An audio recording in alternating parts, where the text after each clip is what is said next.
Google से सीखा संविधान गूंज रहा चारों ओर। अब इरफान का नाम, राहुल गांधी भी बने इरफान के बिग फैन। मजदूरों की उठाई ऐसी आवाज, पूरी दुनिया में हो रहा इरफान का गुणगान। सरकार की आंख में आंख डालकर सवाल पूछने वाले आखिर कौन है इरफान, जिनसे कि राहुल गांधी ने मुलाकात। ईमानदारी का आज हर कोई दे रहा मिसाल, आप भी जानिए। कहते हैं कि कभी कभी सबसे बड़ी कहानी किसी बड़े नेता की नहीं बल्कि एक आम इंसान की होती है। इस बार भी कुछ ऐसा ही हुआ, क्योंकि दिल्ली के जंतर मंतर पर हुए छात्र आंदोलन के दौरान हजारों लोग मौजूद थे। कई नेता आए, कई भाषण हुए, लेकिन सबसे ज्यादा चर्चा जिस चेहरे की हुई वो कोई नेता नहीं था, वो दिल्ली की एक पुनर्वास कॉलोनी में रहने वाले मोहम्मद इरफान थे। पेशे से फेरी लगाकर परिवार चलाने वाले इरफान का एक इंटरव्यू सोशल मीडिया पर वायरल हुआ और देखते देखते उनका नाम पूरे देश में चर्चा का विषय बन गया।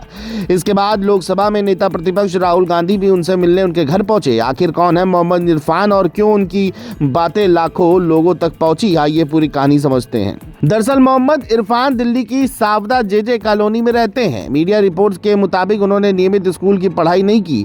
उनका कहना है कि उन्होंने गूगल के वॉइस सर्च, यूट्यूब और इंटरनेट की मदद से संविधान, लोकतंत्र, मजदूरों के अधिकार और सामाजिक मुद्दों के बारे में जानकारी जुटाई। जंतर मंतर पर प्रदर्शन के दौरान जब उनसे बातचीत की गई तो उन्होंने लोकतंत्र, संविधान और आम लोगों की जिंदगी पर अपने विचार रखे। उनका वीडियो सोशल मीडिया पर तेजी से वायरल हो गया।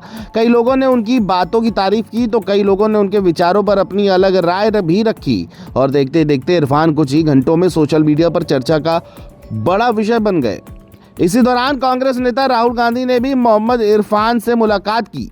कांग्रेस ने सोशल मीडिया पर तस्वीरें साझा करते हुए कहा कि इरफान जैसे युवाओं की सोच उनके हालात से बड़ी है और देश की ताकत ऐसे ही लोगों से बसती है।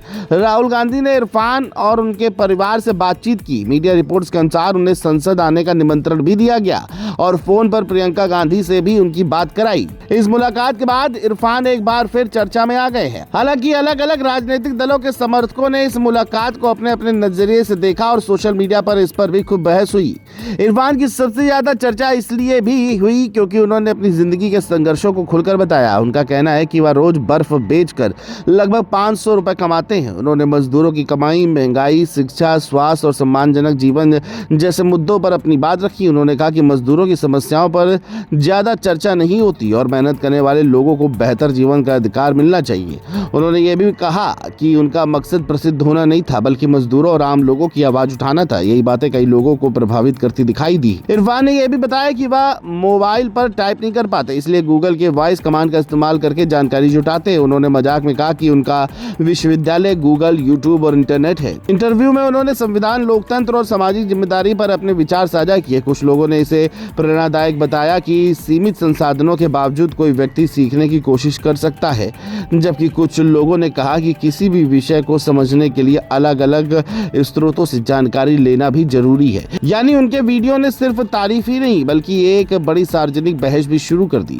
फिलहाल जंतर मंतर के आंदोलन से कई चेहरे सामने आए, लेकिन मोहम्मद इरफान का नाम सबसे ज्यादा चर्चा में रहा। एक साधारण फेरी वाले से लेकर राष्ट्रीय स्तर पर चर्चा का विषय बनने तक का उनका सफर लोगों के लिए उत्सुकता का कारण बना हुआ है। राहुल गांधी से मुलाकात के बाद उनकी पहचान और बढ़ी है, लेकिन दूसरी ओर सोशल मीडिया पर उनके विचारों को लेकर अलग अलग प्रतिक्रियाएं भी लगातार सामने आ रही हैं। आने वाले समय में इरफान सार्वजनिक जीवन में किस भूमिका में दिखाई देंगे या नहीं, ये अभी कहना जल्दबाजी होगी, लेकिन उनकी कहानी इस बात की मिसाल बन गई कि डिजिटल माध्यमों से सीखी गई जानकारी और एक वायरल इंटरव्यू किस तरह किसी आम इंसान को पूरे देश की चर्चा का विषय बना सकता है।